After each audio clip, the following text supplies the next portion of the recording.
Social media is a good thing or bad thing? One of the most frequently asked questions today. Well, there are always two sides of everything. It depends on your perspective on how you perceive it. The same goes for social media. Most people admire it as a revolutionary invention, and some seem to take it as a negative impact on society.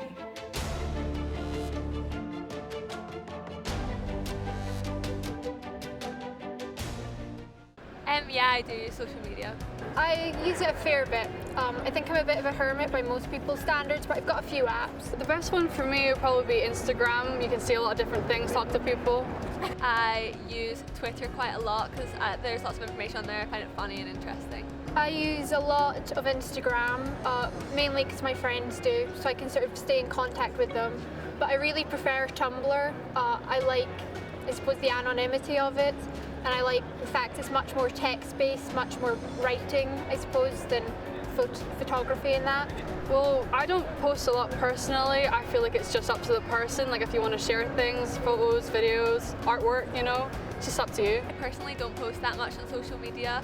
I more use it to scroll through, but I'd say if I did post, it would normally be on Instagram, and that would be every 3 months, or stories once a month maybe. Well, I spend quite a lot of time on social media per day. I talk to most of my friends. During the pandemic and stuff, I spent most of my time there because it's the only way I could communicate with them properly. I think it can be good and bad. It's obviously really interesting. You can share things about your life and you can see what's going on in other people's lives. But I do think there's a point where sometimes it can take over your life a little bit, and you can spend too much time on it, and it can influence you negatively as well as positively. I think it has its good and bad sides. The good is you can talk to people. The bad side is you can just find some people that you just don't want to see, hate messages and stuff. But I think the good outweighs the bad most of the time. It's just what you see and what you do with what you see. Social media sort of gives people a way to put anything out there. They don't have to face consequences for what they're doing, so they're able to be themselves to a much greater degree than usual, I suppose. So while they can put a lot of bad stuff out there, you also see the flip side. Social media has changed the way both business and non-profit organizations communicate with consumers. It is no longer necessary for a consumer to pick up the phone to learn about your products or services. Today they can find the information they need with a click of mouse or the swipe of their phone. I think for a successful business and to use social media effectively as an organisation, you need to have a combination. They all hold a different purpose. So if we want lots of something, if we want loads of donations of, say, prams or pushchairs, we use Facebook. We'll tell a story, we'll ask people for donations. We know that we will get hundreds of offers. If I need 2 or 3 prams or pushchairs, I'll tweet once. It's sort of moves on quickly, the world is carried on. If I want people to understand why we need prams and pushchairs, I'd use Instagram to talk about the importance of recently arrived people having prams and pushchairs to be able to explore their new city. So it's different platforms for different reasons. Social media built this organisation, so it's not about it benefiting it, it is it. We would not exist without the digital connections that we have. We can't get the donations that we need. We can't tell people why we need those donations. We can't connect with partner organisations also working so hard to support the people that we want to help them in supporting. It is literally the glue that holds together this entire operation. The goal is for people to understand why we're doing what we do and how they can get involved in what we're doing. The difference that them retweeting something, that them offering to donate, that them volunteering their time, it's about people understanding what we are about and understanding how they can help us in achieving what we're setting out to achieve.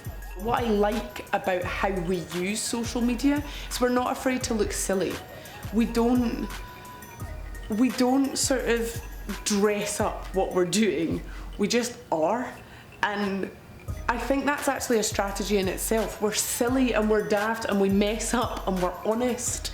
And I think that's why people connect with us.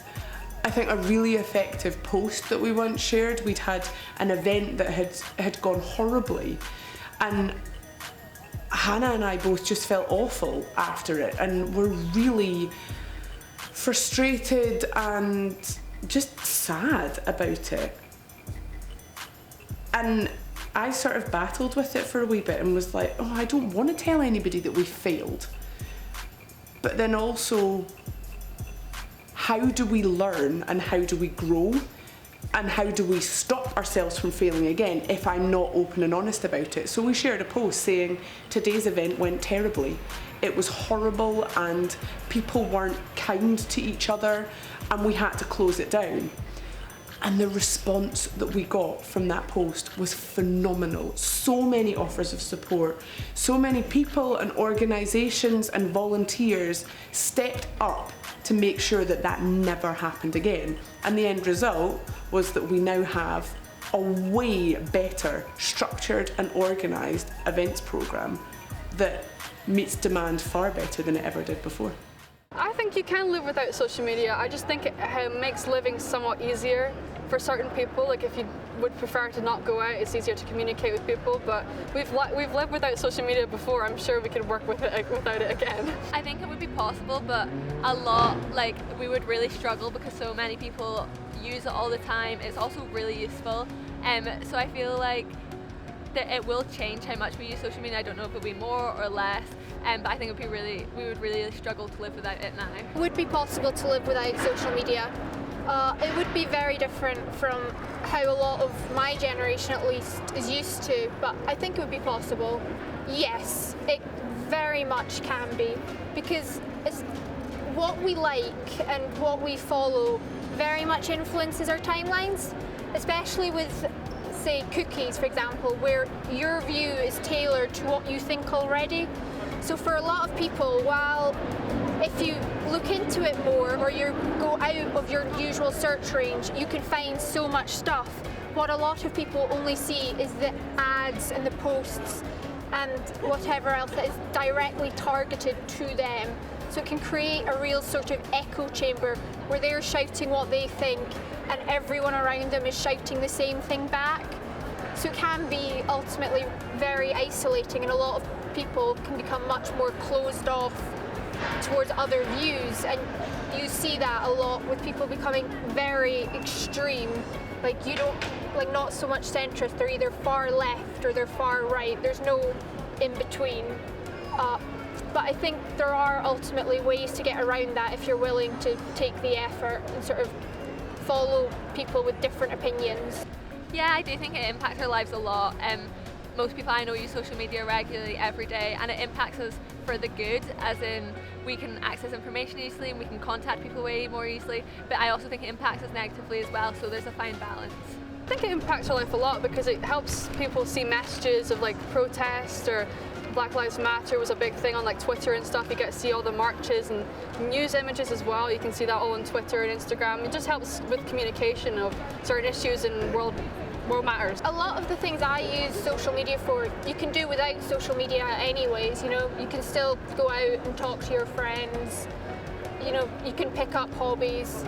Like, I use it for a lot of crafts. I look stuff up, but I can still do that without social media. It's mostly just a way to engage with other people who have the same interests, which with a bit of legwork, I mean, you can do that here. And there's a lot of things you can still do without social media. Like you can still meet up with your friends, you can still show each other different things, you could even take trips to show off things. Cinemas will still be a thing, of course, so.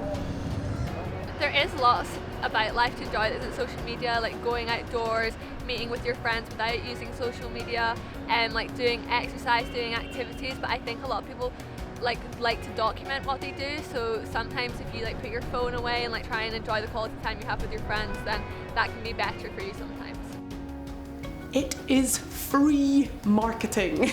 So for a non-profit that has to justify all of its spend, like I, even now, sort of 6 years on with Refugi, every donation that we receive, whether it's £2, whether it's 50p, whether it's £5,000, that person, that organisation, that grant, that funder has trusted us with that money.